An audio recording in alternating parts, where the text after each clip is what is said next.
사도행전 14장. 이고니온에서도 바울과 바나바가 여느 때처럼 유대 회당에 들어가 복음을 전하자 수많은 유대인과 그리스인이 믿었습니다. 그러나 믿으려 하지 않는 유대인들은 이방인들을 부추겨서 형제들을 대적하게 했습니다. 바울과 바나바는 오랫동안 이고니온에 머물면서 주님을 의지하여 담대하게 말했습니다. 주님께서 그들에게 기적과 표적을 행할 능력을 주셔서 그들이 주님의 말씀을 전할 때 그 은혜의 말씀이 참되다는 것을 보여주셨습니다. 그러나 그 도시 사람들은 두 편으로 나뉘었습니다. 그래서 한쪽은 유대인 편을 들고 다른 쪽은 사도들 편을 들었습니다. 이방인들과 유대인들은 자기들의 지도자들과 한패가 되어 바울과 바나바를 핍박하며 돌로 쳐 죽이려 했습니다. 바울과 바나바는 그것을 알고 루가오니아 지방의 두 도시인 루스드라와 더베와 그 근처의 마을로 피했습니다. 그들은 그곳에서도 복음을 전했습니다. 루스드라에는 태어나면서부터 걷지 못하는 사람이 앉아 있었습니다. 그는 지금까지 걸어본 적이 없는 사람이었습니다. 이 사람은 바울이 하는 말을 잘 들었습니다. 바울이 그 사람을 똑바로 쳐다보니 그에게 고침을 받을 만한 믿음이 있다는 것을 알 수 있었습니다. 그래서 바울은 당신 발로 똑바로 일어나 서시오 하고 큰 소리로 말했습니다. 그러자 그 사람이 벌떡 일어나 걷기 시작했습니다. 무리가 바울이 한 일을 보자 루가오니아 말로 신들이 사람의 모습을 하고 우리에게 내려왔다 라고 소리 질렀습니다. 그리고 사람들은 바나바를 제우스라고 불렀고 말하는 일을 주로 하는 바울을 헤르메스라고 불렀습니다. 도시 외곽에 제우스 신전이 있었습니다. 그 신전을 섬기는 제우스의 제사장이 소 몇 마리와 꽃을 성문으로 가져와 군중들과 함께 바울과 바나바에게 제사를 드리려고 했습니다.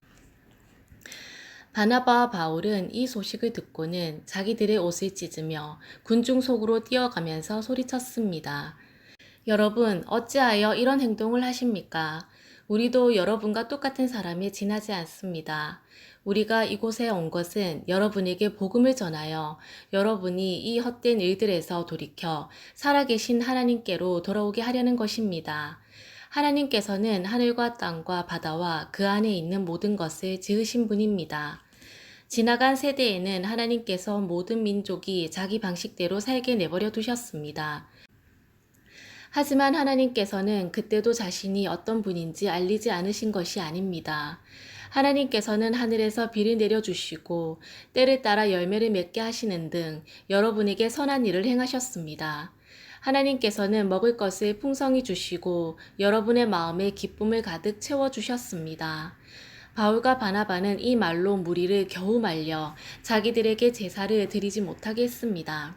그때 안디옥과 이고니온에서 유대인들이 와서 사람들을 부추겨 바울을 향해 돌을 던지게 했습니다. 그들은 바울이 죽은 줄 알고 도시 밖으로 끌어냈습니다. 그러나 제자들이 바울 주위에 둘러섰을 때에 그가 깨어 일어나 도시 안으로 들어갔습니다.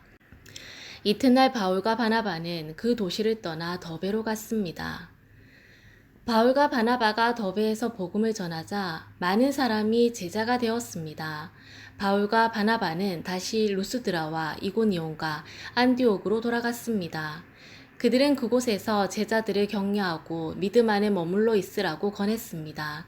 그리고 하나님 나라에 들어가려면 많은 고난을 겪어야 한다고 말했습니다. 그리고 제자들을 위해 각 교회에 장로들을 임명하고 기도와 금식을 한 후 그들이 믿는 주님께 장로들을 돌보아 달라고 맡겼습니다. 그런 뒤에 두 사도는 비시디아를 거쳐 밤빌리아로 갔습니다. 그들은 버가에서 말씀을 전하고 아달리아로 내려갔습니다. 그리고 아달리아에서 배를 타고 안디옥으로 돌아왔습니다. 안디옥은 그들이 선교의 일을 위해 하나님의 은혜에 부탁했던 곳입니다. 이제 두 사도는 그 일을 다 마쳤습니다. 바울과 바나바는 안디옥에 도착해서 교회의 신도들을 불러 모았습니다. 그리고 하나님께서 자기들과 함께 행하신 일과 이방인들에게 믿음의 문을 열어주신 것을 교회 앞에 보고하였습니다. 바울과 바나바는 그곳에서 제자들과 오랫동안 함께 지냈습니다. 아멘.